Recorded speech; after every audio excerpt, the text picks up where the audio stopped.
a way, my position in the council is similar to KY. We are two academic staff elected by the staff members. I fully understand that we are here as on a personal capacity. I'm not representing the staff, but I do have the perspective of the staff members. So in terms of the academic qualification, for example, I can make some comments. And in terms of how I see him as a potential candidate for PVC staffing, remember this is related to academic staffing and resources. I can give my opinion, a little bit of my thoughts about how I see him. First of all, whether his qualification is sufficient academically, and secondly, whether as a staff I see him a suitable person to take care of staffing and resource education, because that has very important implications for us, for the staff. Now, I'm a new member of the council. I was elected in May this year, so I've been in this council meeting, this is the fourth one only. When I decided to accept the nomination to come, I really don't have this item on my agenda. I really don't know. Maybe I regret a little bit now. Because if you look at the attack that was in the media against Johannes Chan, I would say that my suffering in the last couple of months, as a result, my participation in this council is perhaps even more than what he has suffered. If he has the right to complain in the public, I don't know what I should do. I was fulfilling my duty as a university staff elected representative to take part in this council meeting. And every time I remind myself, this is my duty to do it for the best interest of the university. But when all the people storm in, I won't say it is only the students. I know there are people outside the university, but there's no doubt the students let the crowd in. And I have this new injury, which is confirmed by my doctor, my orthopedic surgeon. I was accused in so many media, so many articles, pictures, to say that I am an actor.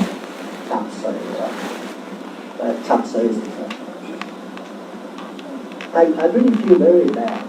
I didn't complain eventually, and even when I was in the hospital and I spoke to the media with my orthopedic surgeon in charge, I said I won't returning to That's my true belief, because I feel very sad that if those people in the room and outside were our students, I really feel ashamed that we have not do our duty well. I always remind myself that what I read in the newspaper cannot be taken as truth. And I always tell any other people that I don't know the candidate until I saw it on the table in this meeting. And I would not, I've been asked actually before this meeting, in the last fellowship, honorary fellowship confirming ceremony, all these media come to me and say, would you accept this Johannes Chan as the next PVC? I said, come on, how can you ask me to make a conclusion before I actually conduct a study? Now, as a clinician, as a scientist, an academic, we shouldn't make conclusions before we look at the facts. The facts are here, all right? And the facts are also from all the discussion we have. I really appreciate all the members here, and I truly believe everyone here is an independent trustee for the university, working for the best interests of the university. I appreciate all the thoughts, and I'm now saying what based on all these facts, what is my view. But first of all, I have to declare my conflict of interest. I know Johannes Chan. He was in the same hostel as me in St. John's College, so he lived next and another floor, but we know each other. And in some of the previous university activities, he has expressed support for me and for my department. So I really appreciate his support for me. And in fact, when I heard about his nomination, in the media saying that he's the candidate, I'm actually supportive. And from a personal sort of view that, oh, he's a good guy, as many of the members here expressed their opinion. He's a good man. And he has worked for the university for so long. That's my first impression that I should support him. But after looking at this, and especially after the incident in July, and his remarks to the media, I have some reservations. So, first of all, it is about his qualification. Mr. Chan gave a very detailed analysis of the publication. If you look at it, for the last 15 years, he has produced less than 5 items output, right, including chapter and articles. We group it together. Less than 5 a year. And in some years, for example, in 2008, he has produced only 1 item. 2011, 1 item only. I know the number, quantity is not the absolute measure. You look at the quality as well, but as the minister has mentioned, quality is also not very good.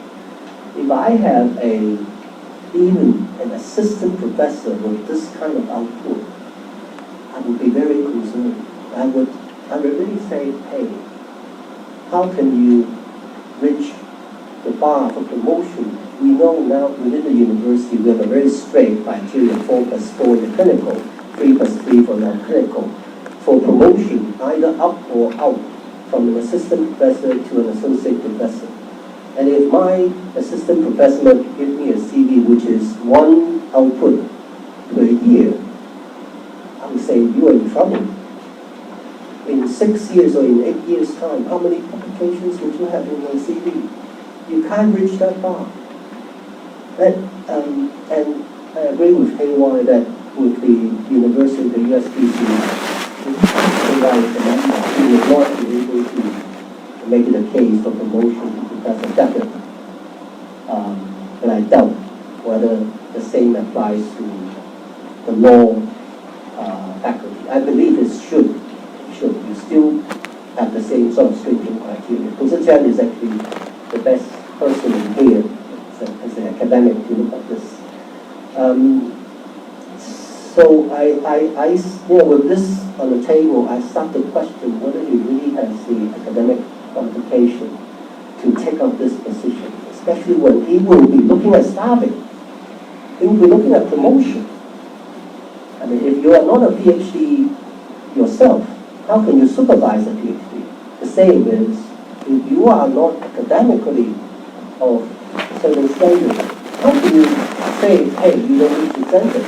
The candidate would really say, look at your CV is not as good as mine.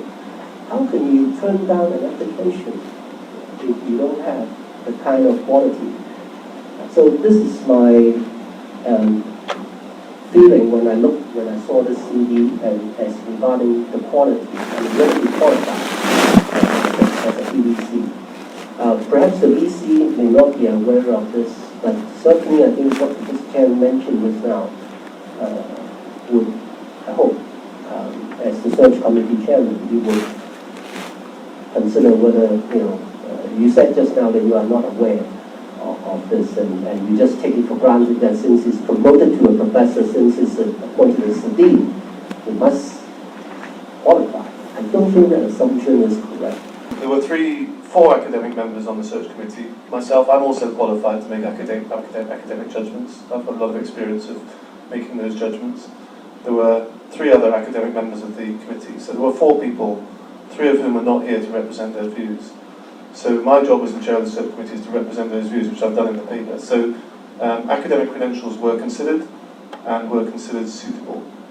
Council members may disagree, but I'm not going to go back on the judgment made by the search committee. As for your comments about the number of papers he's published, I think that's utterly irrelevant. I think there's no job description that says you've got to publish a certain number of papers per year in order to qualify for this role. The absolute numbers of papers published are not a mark of quality, and you can't transfer from medicine into law because the publication requirements are different. So, frankly, the number of papers he's published in the last 15 years, I think, is irrelevant. Well, that's the qualification part, my feeling after reading this CD. And the second part is related to whether he's suitable for this position, because he's going to take care of academic staffing. And my expectation for such a person would be that he has to be very impartial.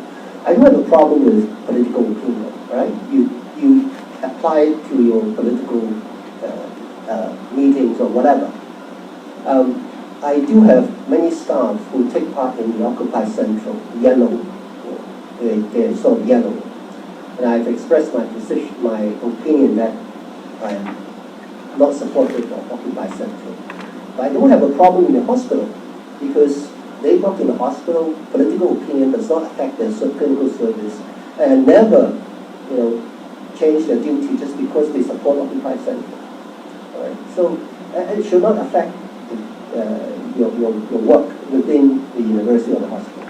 But on that event, on that night that we have the storming of the council meeting and subsequently my injury, and after the event, I really didn't see him showing any sympathy for the council members, and in particular, I use myself as an example because I'm a staff elected by all the other staff to take part, and I sustained an injury, and from all the opinion that he has expressed, he actually is still putting the blame on the council.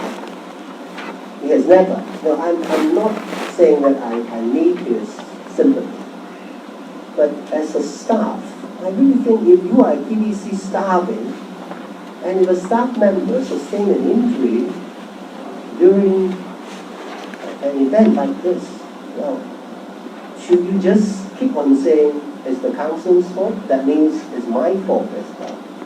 So in a way, he's telling the public, he's speaking out in the public, including his avant-garde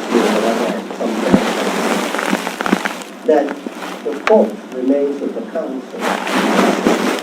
That in a way, for the suffering of the council. That is my concern, and as I said before, I came to this meeting when I know that he is a potential candidate. I am very supportive initially. But with this, and now looking at the CD and with what happened and his way of handling it, really I need to speak out and tell people that it's the council's fault. It certainly rang the bell for me that I really need to think twice before considering him as a suitable person for this position. And I wonder, I know the recommendation by the search committee was actually made a while ago. It was written in July and then notified. With that kind of the incidents and the way that this candidate has expressed his opinion in public, would the search committee still consider that kind of person is suitable to handle academic staffing and resource? Because as a staff, I am seriously concerned, even though I know I'm here not representing the staff. Chairman, I'd like to stress one point. The recommendation of the search committee was made back in July. So anything that happens after that, anything after that was not included. First, if that is the case, can I ask the chairman of the search committee, would you take into account what happened afterwards, that this candidate has done this, openly done what? openly breached the confidentiality, calling himself the candidate, and then was complaining that the council is not doing the right thing. And despite, the fact that there are council members, including a staff member, who suffered injury during that event, he has expressed no concern whatsoever with the safety of the council and the staff members. And in contrast, he put the blame on the council member, and including me as a staff member. I'm really terrified here. Someone with this kind of, I don't want to extrapolate, but I felt that's the threat. If someone, because of, I would say, he's putting his political inclination into the university. Because of the difference in political opinion, he may think that I am here to represent CY.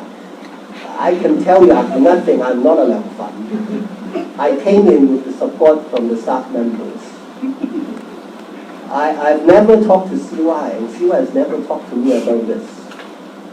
But it seems that everybody there, and including perhaps Johannes Chan, has labeled me as an Leung Fan. And whatever I did, whatever I suffer, I deserve it.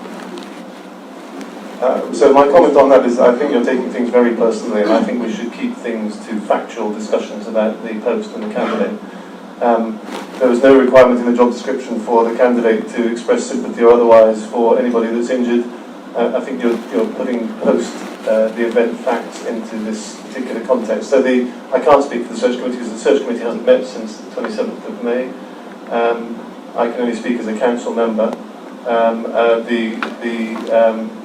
Events that have happened since the search committee's paper was written on the 27th of May, there have been many things written and said, lots of opinions.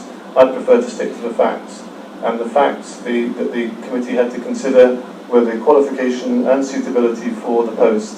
And I've already said at the start of the meeting that it's my view that whilst none of the outcomes are attractive, to my mind there will be less damage done to the university by the acceptance of the nomination than would be done by its rejection.